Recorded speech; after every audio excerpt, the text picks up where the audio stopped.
This is Angel Connect, the podcast, episode number 2. Perspectives from TiCon 2014, Silicon Valley, the conference. An interview with Keith Larson.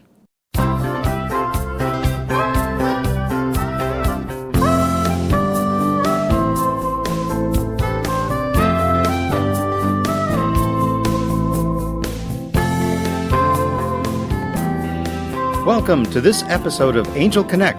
From the conference in Silicon Valley in California, your host, Hal Martin, will be discussing in an interview with Keith Larson, who is from the Thai Rockies chapter in Colorado.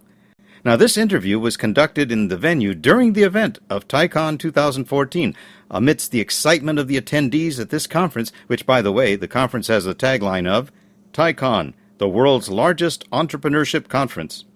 As you will hear in this episode, Mr. Larson describes his journey from corporate America to independent businessman and finally to consultant for startups and early-stage companies. And he discusses the caveats in angel investing, as well as the due diligence that should be applied from his experiences with angel funding. So here is Hal Martin in this discussion with Keith Larson. So let's listen in. So this is Angel Connect at TiCon Silicon Valley 2014. I'm here with Keith Larson of the Thai Rockies chapter. Thank you for joining us today, Keith. Can you tell us a little bit about yourself and your organization there at Thai? Yeah, sure. My pleasure. I enjoy talking about it. Thai Rockies is located just on the south side of Denver. We've been in existence for quite a few years and built up our charter membership to 85 charter members, about 120 general members, and we have pretty active. We have about 6 events per month, all the way from lunch and learns to keynote speakers to just casual social events, meet at a bar and have a few drinks together. It's a very strong networking group, but also a strong mentoring and educational group. For myself, I spent a long time in my career at Procter & Gamble, and then I went with a consolidator, and we worked on buying about 100 different companies over about a 10-year time frame, tried to put them all together, and once we got that all together, somebody else wanted the company more than we did, and they came in and went through a hostile takeover, and they won. So after that event, I decided to take my severance package and go out on my own. And since then, I've been last 7-8 years been consulting with startups and early stage companies. Right now, I'm working with about 10 different companies. Great. At Angel Connect, we're always interested in the angel's perspective and the angel's experience. As an angel investor, can you tell us a little bit about some of the experiences you've had with angel funding, and maybe start with maybe your favorite experience, and then we'll talk about maybe your least favorite experience. Good. I'm just working on a project now that I think is turning out to be one of my favorite experiences. A guy came up with and invented a product that's a natural pesticide, and the website is Kill Bugs Naturally. And he developed the product, and he's had some struggles over the last couple of years of getting himself organized and getting enough funding so he could market the product. And now I think we've got it. We sell product online, and we're talking to some major businesses, name brand companies that really want to, work on having a natural pesticide. And we started out with getting some angel money and getting going, and now we're to the point where we got a business so we can qualify for an SBA loan, and that money is all going for the marketing and development of the product. The marketing of the product, because of the development of the product he did on his own, and it basically uses a cedar oil, so I think it could be a revolutionary product, and we're getting a lot of momentum right now. Great. So what would you share with other angels about that experience as a lesson learned, or for entrepreneurs as well? What can angels learn from what this guy has done so far? Well, I think it really comes down to, in my opinion, to 2 major things. And that's been one of my biggest learnings is, working for a corporation, you usually have all the resources you need. Most of the people are pre-qualified, and we can talk a little bit about that on some of my negative experiences on other projects. But, the key thing here is we went in and we really looked at the product, and had the product verified, and that's really, really important, whether it's an IT project. I work on some consumer products, some healthcare products, but this here was very unique and different. We really had to make sure the product worked. So we spent a lot of time up front, and I've had some negative experiences on that. So, my advice to angel investors is really make sure the product is exactly what it looks like. And then second of all, and this is maybe even more important, is verify who the individuals you're working with. When I worked for Procter & Gamble, most of the people, or almost all the people, were already pre-qualified. They're honest, good people, and now that I've been on my own for a while, I've run into some great people, and I've run into some not-so-great people. So when you get involved in a project, it's all about the entrepreneur and how credible are they and how solid are they, and they may not have good business skills. In this case, he's an organic chemist, and he's got great ideas, and what I can add is not only getting the funding, but getting some business concepts and ideas and credibility. And I went to the SBA bank. They wanted to have a business plan and a business team, and so I think you can add a lot more than just money. You can add advice and contacts, and that'll make a huge difference. But the key thing is make sure that entrepreneur is really who they say they are, and find out early and cut your losses early if it doesn't work out. Well, I can certainly understand that, understanding who the team is and what they're all about. How do you go about verifying the team, or what do you do to actually find out if they are who they say they are for other angel investors that might be helpful? I think technology has really helped a lot. I use LinkedIn a lot now, and it seems like, I have 1,500 contacts on LinkedIn now, and so I think I know somebody that knows somebody that knows somebody in almost every case. And the nice thing about using LinkedIn to verify things is you get out there, people can't really put BS on their LinkedIn account, and if it's on there and they've got contacts, you probably know somebody that knows this person. So it doesn't take that much to really verify it. You just have to go on and LinkedIn and check it out, and if they don't have a LinkedIn account, they probably know somebody that does. So it doesn't take too long, but you need to do your homework and verify who that person really is. So that was your favorite experience you had a moment ago. What's a not-so-favorite investment deal, and can you tell us more about that? Yeah, I've had a couple of those that come to mind right away, and the first one is when I really started getting into it. I was a little naive about dealing with people, as I alluded to a couple of minutes ago. My first two projects were with people that I knew, and really that was a lot easier. People that I were actually customers previous when I worked for another company, and so it was easy for those first two. And then the third key project that I got involved in was somebody that actually showed up at a Thai event. So I didn't even think twice about their credibility, and they were a Thai general member and said that they invented a product, and so I jumped in and helped raise them some money from friends and family, and we started talking to some angel investors, and really had a really good business plan going, and then I started kind of smelling some things that just didn't make sense, and the deeper I dug into this, he didn't really invent the product, and he really didn't even have a license agreement to sell the product. And the deeper we dug into it, the more I uncovered the problem there. And you surely don't want to go out and start talking to angel investors unless you have everything locked up and make sure your IP is taken care of, and in this case it wasn't, and the deeper I dug into it, the angrier the entrepreneur got, and it actually got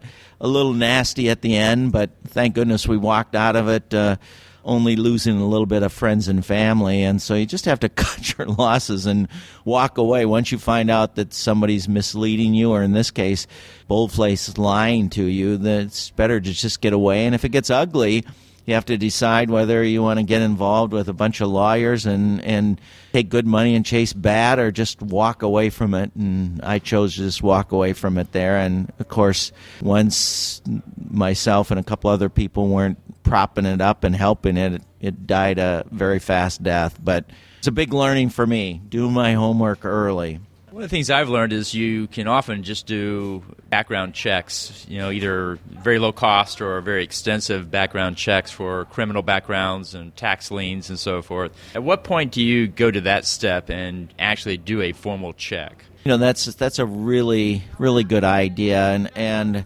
I think the best learning for me is to do it early and do it often and talk to a lot of people. It sure doesn't hurt.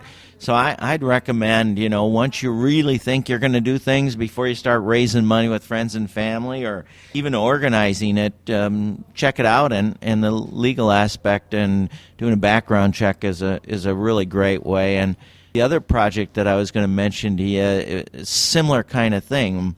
And usually I get involved, about a third of my projects come through TIE, and about 2/3 come through my, normal network. And I came into a project from my normal network, and this is an entrepreneur that had a really great app, and I thought it was wonderful, and we all got involved in it, and again went through friends and family and raised some money and got going on it. And then we went out and started talking to angel investors, and raised $500,000 with angel investors, and really had a good project. And this is probably a typical entrepreneur that wants the project perfect and wouldn't take the project to market until it was perfect. And I guess there's a couple of different kinds of thoughts on that. My feeling is that the lean startup model with Eric Riza, I read that book and used that over and over in my mind, and as a model,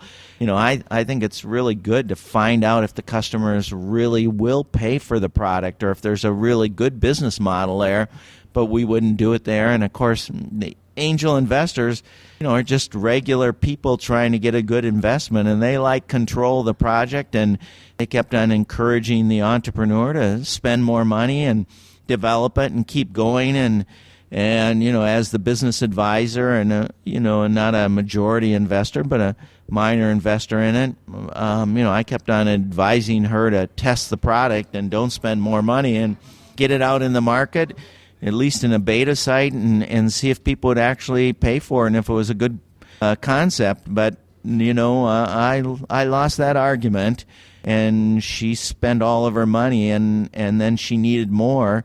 And, there aren't a lot of different avenues for people to get more money when they start up a project. Banks won't give them money, and the only thing they really have to give to get money is to give shares. And she had already allocated 50%, so when she needed to get more money, she had to go out and ask for more money, and otherwise the project wouldn't go to market. And as soon as she did that, she had to give up majority shareholder, and that's exactly when the angel investors took control of her company. And I felt bad for her, but I tried as hard as I could to advise her not to do that. But it happened, and in this case, she lost control of her company, and product is still not launched yet, but I think it probably will be launched soon now, and it'll be or sold to somebody else, and the entrepreneur will not develop the product or get the benefits that they thought they would. Well, I started angel investing myself over 15 years ago, and back then the venture capitalists were the kings of the hill, and the angels were the up-and-comers. And it sounds like the angels have learned a few tricks from the VCs, who would often ask incoming entrepreneurs how much cash they have and what their burn was. And many of them would actually calculate on the calendar when they were about to run out of cash, and then they would go back about 2 weeks in front of that and then re-engage the discussion. And it was always funny how they would just show up about 2 weeks before the cash was running out, because they had done the math on it and were taking advantage of the people in that case. What do you think about that? I actually think that that's true, and I can sit and argue both sides of that coin too. I think the angels and the VCs have learned that, and when you're putting money in, whether it's $100,000, $500,000, whatever, you want to make sure you get a return on investment, and from the standpoint of the entrepreneur, you think you need that money and you can run your company and get it done, and you don't need all that advice, or you don't want to lose control of it. But on the side of the angel investor or the VC, sometimes the entrepreneurs are going to drag their feet and do whatever they want, and pretty soon they're going to squander the money. So if you argue on the side of the angel investor or the VC, the sooner they get control of it, the sooner maybe it's run like a business. So each case is a little different, and each case, you have to have the entrepreneur and the investors working together. And if they're not working together, I really don't blame the VC or the angel investor for trying to find a way to take control, because they want stability, they want certainty, and they want a return on their investment. So both sides, really are culpable in that kind of scenario if something bad happens. Well, you brought up an interesting point a moment ago about wanting to see the entrepreneur sell the product or know that they can sell the product. How important is that for your deals? I know some angel groups that it's now a requirement. You have to have sold something to somebody in order to get in the deal flow room. Other groups are taking a little bit more of a risk-reward basis. Where do you guys stand on that? Do they really have to have sold something or have a recurring revenue stream in order to get into your deal flow? No. The simple answer is no on there. But, the world changes. If you really look at pre-revenue deals, you're going to have to give up at least 20, 30, 40% of your company to even talk to anybody. And that's a lot, because then you don't have much left. So if you're pre-revenue, unless you have a once in a lifetime kind of idea or something, you have to give up a lot of your company to get a little bit of money. And if you've got a really good proof of concept, and probably in my opinion the best proof of concept is having customers and getting out there and really having people pay. There are a lot of people that'll be really friendly to you and say, I'm going to invest, and I really think your product and your idea is wonderful. But once they have to pay for it, that makes a huge difference. So if you can go out and prove that you got customers and you got a proof of concept, then the whole leverage changes, and you as an entrepreneur have a lot more leverage, and then maybe you only have to give up 5, 10, 15% of your company for the same amount of money. And it's really, really important to have customers and the deals that I see and the deals that I like. And for me, making a return on investment's really important. But seeing the project go from beginning to end is also very important. And I'm not working on companies that are going to be 100 million tomorrow or anything. So it's very important to get out there and get the deal done. And that's what I like the most, is seeing how it gets done and gets out there and gets the entrepreneur in a good position, and then everybody wins from that. That's why I'm in this business, because I like to see things happen and people get rewarded, and the excitement of really having an idea get to market. Well, of course, every entrepreneur comes in wanting to raise either $2, $3, $4, or $5 million, but like you said, if they do raise that, they'll just give away the entire company because the valuation is not quite there yet. What do you advise those entrepreneurs to do, and what should be their first raise? I think, first of all, it's almost in phases. Make sure that you bootstrap it as much as you possibly can. I'm working with a project now where the guy's going to bootstrap the whole thing himself, and I believe he's got a good business model. He's getting revenue now, and he was able to do that. So as long as you can survive taking care of that, go for it. And then, of course, friends and family, people you really know that can help you on it, and go forward with. And you don't want to use all of your funds with bootstrapping and friends and family, because you always need a little bit of cushion in case things change, because it's another nice thing about entrepreneurs and startups is it's very dynamic and it's exciting and things change. So you need to have a little cushion, but if you can prevent going to angel investors or VCs, I would do that. And if you're trying to raise $2, $3, $4 million with an idea that's pre-revenue, you're going to have to give a lot of your company up to get that. So it sounds easy to raise $2, $3 million, and you've got a great idea and product, but I wouldn't bring other people's money in until you really, really need it, and that'd be the best thing. Well, very good. What final words would you like to share with others about your angel experience, or what advice would you give them about doing angel investing? If you had to sum it up in 1 or 2 points, what would you say are the key things people should know as they go into angel investing? I think, you have to go into there with the right mindset that you could lose all your money. I mean, if you don't have that kind of mindset on there, don't get involved, because unless you have a majority ownership in the company, you really don't have control of it. And in most cases, even if you do have a majority ownership in there, eventually you still may not have control, because the entrepreneurs are unique individuals. They're excited about their project.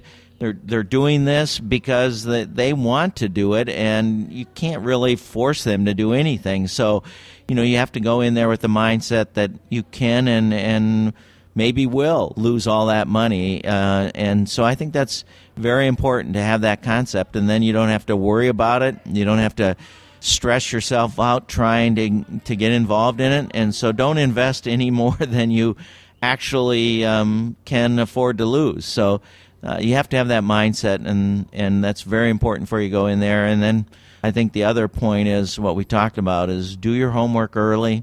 If you find out that it's a bad project, bad people, or a bad idea, once you've done your homework, then just get out early, and cut your losses and go to your next project.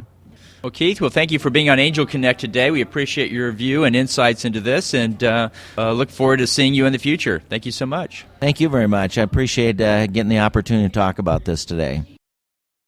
You've been listening to Angel Connect with Hall Martin. Now, if you listen to this episode through some click-to-play or streaming option, well then thank you very much. But do consider subscribing to this podcast show so that you can have all the future episodes delivered to you the moment that they're released. Until then, we'll see you next time.